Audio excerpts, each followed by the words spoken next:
ओम तब कथामृतम तप्त जीवनम कविभिरीरितम कल्मषापहम श्रवण मंगलम श्रीमदाततम भुवि गृह्णन्ति ये भूरिदा जनाः।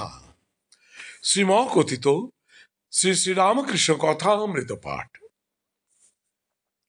শ্যামপুকুর বাটিতে ভক্ত সঙ্গে ঠাকুর শ্রীরামকৃষ্ণ। আমরা গতকাল এই অষ্টম পরিচ্ছেদ পাঠ করেছিলাম কিছুটা অংশ। আজকে বাকি অংশটি পাঠ করব। 1885 22 অক্টোবর অষ্টম পরিচ্ছেদ বাকি অংশটি আজকে পাঠ করছি। সাধুসঙ্গ ও ভোগবিলাস ত্যাগ। শ্রীরামকৃষ্ণ ডাক্তারের প্রতি। সাধুসঙ্গ সর্বদাই দরকার, রোগ লেগেই আছে। সাধুরা যা বলেন সেই রূপ করতে হয়। শুধু শুনলে কি হবে? ঔষধ খেতে হবে, আবার আহারের কটকেনা করতে হবে। পথ্যের দরকার। ডাক্তার পথ্যেতেই সারে।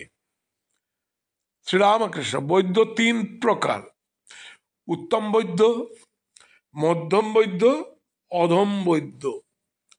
যে বৈদ্য এসে নাড়ি টিপে ঔষধ খেয়েও হে এই কথা বলে চলে যায়, সে অধম বৈদ্য। রোগী খেলে কিনা এ খবর সে লয় না। আর যে বৈদ্য রোগীকে ঔষধ খেতে অনেক করে বুঝায়, মিষ্টি কথায় বলে, ওহে ঔষধ না খেলে কেমন করে ভালো হবে, লক্ষ্মীটি খাও, আমি নিজে ঔষধ মেরে দিচ্ছি, সে মধ্যম বৈদ্য। আর যে বৈদ্য রোগী কোনো মতে খেলে না দেখে বুকে হাঁটু দিয়ে জোর করে ঔষধ খাইয়ে দেয়, সে উত্তম বৈদ্য।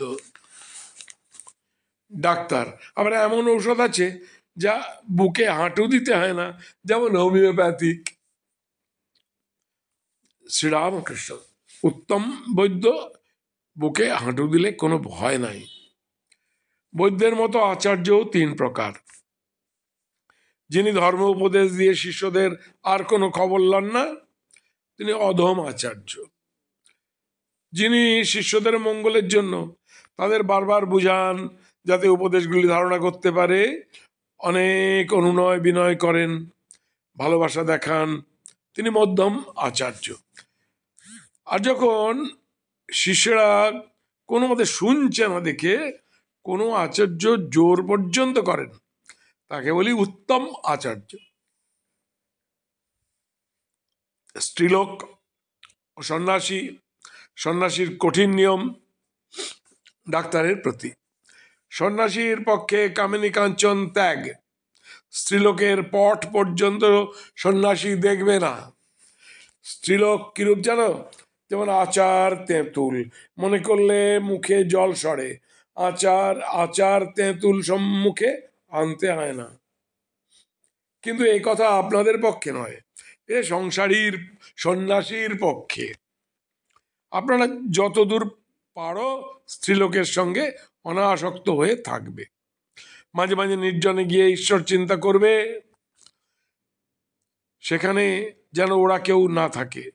ঈশ্বরদেব বিশ্বাস ভক্তি এলে অনেকটা অনাসক্ত হয়ে থাকতে পারবে। 2-1টি ছেলে হলে স্ত্রী পুরুষ 2 জনে ভাই বোনের মতো থাকবে। আর ঈশ্বরকে সর্বদা প্রার্থনা করবে যাতে ইন্দ্রিয় সুখেতে মন না যায়, ছেলেপুলে আর না হয়। গিরিশ সহাস্যে ডাক্তারের প্রতি। আপনি এখানে 3-4 ঘন্টা রয়েছেন, কই রোগীদের চিকিৎসা করতে যাবেন না? ডাক্তার আর ডাক্তারি আর রোগী যে পরমহংস হয়েছে, আমার সব গেল। সকলের হাস্য। শ্রীরামকৃষ্ণ দেখো, কর্মনাশা বলে একটি নদী আছে। সে নদীতে ডুব দেওয়া এক মহাবিপদ। কর্মনাশ হয়ে যায়। সে ব্যক্তি আর কোনো কর্ম করতে পারে না। ডাক্তারের ও সকলের হাস্য। ডাক্তার, মাস্টার, গিরিশ ও অন্যান্য ভক্তদের প্রতি, দেখো আমি তোমাদেরই রইলুম, ব্যারামের জন্য যদি মনে করো তাহলে নয়, তবে আপনার লোক বলে যদি মনে করো তাহলে আমি তোমাদের। শ্রীরামকৃষ্ণ ডাক্তারের প্রতি, একটি আছে অহৈতুকী ভক্তি, এটি যদি হয় তাহলে খুব ভালো। প্রহ্লাদের অহৈতুকী ভক্তি ছিল। সেরূপ ভক্ত বলে, হে ঈশ্বর, আমি ধন মান দেহ সুখ এসব কিছুই চাই না, এই করো যেন তোমার পাদ পদ্মে আমার শুদ্ধা ভক্তি হয়। ডাক্তার, হ্যাঁ, কালীতলায় লোকে প্রণাম করে থাকে দেখেছি। ভিতরে কেবল কামনা, আমার চাকরি করে দাও, আমার রোগ ভালো করে দাও, এই সব। শ্রীরামকৃষ্ণের প্রতি, যে অসুখ তোমার হয়েছে লোকেদের সঙ্গে কথা কওয়া হবে না, তবে আমি যখন আসব কেবল আমার সঙ্গে কথা কইবে সকলের হাস্য। শ্রীরামকৃষ্ণ, এই অসুখটা ভালো করে দাও, তার নাম গুণ যেন করতে পাই। ডাক্তার, ধ্যান করলেই হলো। শ্রীরামকৃষ্ণ, সে কি কথা, আমি একঘেয়ে কেন হব?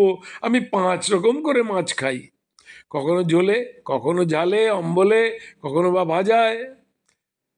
আমি কখনো পূজা, কখনো জপ, কখনো বা ধ্যান, কখনো বা তার নাম গুণগান করি, কখনো তার নাম করে নাচি। ডাক্তার, আমিও একঘেয়ে নই। অবতার না মানিলে কি দোষ আছে? শ্রীরামকৃষ্ণ, তোমার ছেলে অমৃত, অবতার মানে না, তাতে দোষ কি? ঈশ্বরকে নিরাকার বলে বিশ্বাস থাকলেও তাকে পাওয়া যায়, আবার সাকার বলে বিশ্বাস থাকলেও তাকে পাওয়া যায়। তাতে বিশ্বাস থাকা আর শরণাগত হওয়া, এই দুটি দরকার। মানুষ তো অজ্ঞান, ভুল হতেই পারে। 1 সের ঘটিতে কি 4 সের দুধ ধরে? তবে যে পথেই থাকো, ব্যাকুল হয়ে তাকে ডাকা চাই, তিনি তো অন্তর্যামী, সে আন্তরিক ডাক শুনবেন।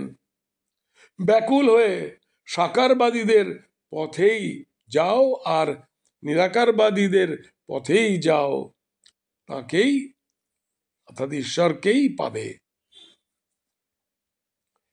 মিছরির রুটি সিধে করেই খাও আর আড় করেই খাও, মিষ্ট লাগবেই। তোমার ছেলে অমৃতটি বেশ। ডাক্তার, সে তোমার চেলা। শ্রীরামকৃষ্ণ সহাস্যে ডাক্তারের প্রতি, আমার কোনো চেলা টেলা নাই, আমি সকলের চেলা, সকলেই ঈশ্বরের ছেলে, সকলেই ঈশ্বরের দাস, আমিও ঈশ্বরের ছেলে, আমিও ঈশ্বরের দাস। চাঁদা মামা সকলেরই মামা, সবাস্ত সকলের আনন্দ ও হাস্য। 8ম পরিচ্ছেদ এখানেই সমাপ্ত হলো। ওম নিরঞ্জনং নিত্যমনন্তরূপম ভক্তানুকম্পথিত বিগ্রহং বৈ ঈশাবতারং পরমেশ মিটম তং রামকৃষ্ণ শিরসা নমামঃ।